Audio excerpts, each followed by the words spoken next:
Looking for financial insights you can trust? How do you protect yourself as an investor? What's the strategy? I think it's really simple. I think you just want to be diversified in your portfolio. The Payne family brings real-world experience to every conversation. Well, I think that's the problem right now is, right, a lot of people that are close to retirement, they're taking so much risks. And if we do get a big sell-off, it could derail their retirement. Listen to the Pain Points of Wealth on the Red Apple Podcast Network. Sunday morning. Well, what the heck is going on in Washington? Well, I'm on with one of our favorite Congresswomen Claudia Tenney. One smart lady, one good friend.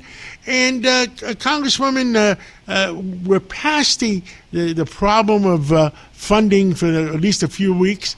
And next week, I understand, Mike Johnson has said that they want to put together the bill that allows only American citizens to vote. Give us a little bit of updating on that. Yeah, well, this is called the SAVE Act, and it's a real passion of mine. As you know, I after my crazy election of 2020 and Trump's crazy election, through the pandemic, we had, I went from winning by 28,422 votes to 100 days in court fighting off Mark Elias and the Democrats and ended up winning only by 109. And so I started the Election Integrity Caucus. And this is a really important issue. There's nothing more important in a constitutional republic that we have than protecting our sacred right to vote. And in order to do that, we have to make sure that it's one citizen, one vote. And interesting, our own New York Court of Appeals ruled that you have to be a citizen to vote in our elections. That was part of our state constitution, and they upheld it, even though they're a left-leaning, or if not far-left court. And the same is true of our U.S. Constitution. So what we're trying to do is make sure that we have states across the nation making sure that is one citizen, one vote in our elections. That's actually the foundation of a constitutional republic. It's we the people who are pay taxes, the people who are citizens, the people who consent to be the governed in our community. So it's really important. The SAVE Act would just say that we have to have U.S. citizens and you have to prove that you have citizenship. And this is a huge winner. 95% of Republicans support it, and probably those other 5% would too, but they don't know enough about it. Over 70% of Democrats, and even Stacey Abrams, the famous Georgia candidate Democrat, she changed her position and said that she supports voter ID and making sure that we can secure the vote with citizens only. So this is a really important issue. And I will tell you something, in a first world country like the United States, this is required. If you want to go and go to a bank, if you want to pick up a check, if you want to do anything with the physician, anything that's important in your life, you have to show that you are the person receiving those services and that you are who you say you are, proving that that's through a valid ID. There is nothing controversial about that in any part of our society. The reason the Democrats oppose it is because they want to be able to undermine our election integrity, undermine our sacred right to vote, pour non-citizens into our country and get them to turn the results in elections and change, the outcome. That is against everything we stand for. It's not democratic, as they claim it might be, and there is nothing discriminatory about requiring that. And I will just tell you, John, really quickly, I was able to be one of the official observers of the Honduran election in November last year. They have a very secured right to vote. You have to go in, and not only as you go into your precinct to vote, there is a picture with your name under it, and those people who are allowed to vote in that particular precinct.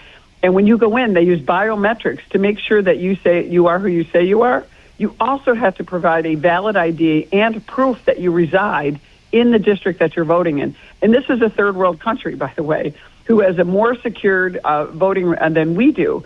So this is almost universally required around the world, and only in the most worst regimes where they have authoritarianism and they have no real rights as for citizens do they actually not require it. Wow, understood. So many other things are going on in Washington. What else do you feel real passionate about? Right. Well, look, the big issue going on right now is this, defund and demoralize the police movement that was popularized back in 2018. They managed to take all the money missing off the front page, and that's what they did. In other words, if there's between all the blue states, if there's $100 billion missing, so they spend another few $1 million in shipping in people that are stirring the pot on something else. That's exactly right. This is all to cover up the fact that there is massive fraud, abuse, and waste going on. The Quality Learning Center doesn't get talked about now except with Republican circles. But this is an economic crime. And you're also seeing, these crimes are happening against law enforcement, people interfering in a law enforcement officer's execution of a warrant. And it's very important. These are specific procedures that they're doing. This is not just a cop on the beat walking down the street. These are people that know that there's a person that are dangerous criminals. They're going into to find them and to apprehend them. And we also don't know, and what these protesters don't know and don't care about, is these are dangerous people, and they may have innocent people that they're living with that could be in harm's way. And that is happening. And when you have this anti-police movement, you're gonna create dangerous situations and tragedies that have happened in Minnesota. And unfortunately, this could happen elsewhere. And Kathy Hochul has now brought this terrible law and this terrible lack of working with our law enforcement to New York. The 287G program is a federal program that allows our local officials to work with ICE.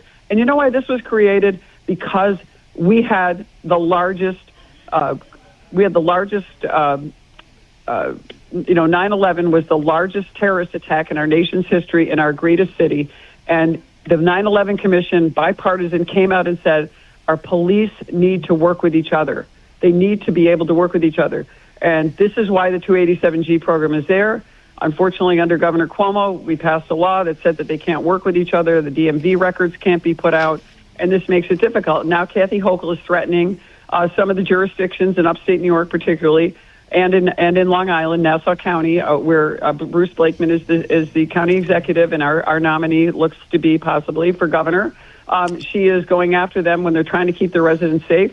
I might add, Steve McLaughlin has always complied with the 287G program and always allowed his local law enforcement in Rensselaer County to work with the federal police. So this is important that we have police work together to keep our communities safe, so we don't have another 9/11, which could very well happen with the way that this lawlessness is going on.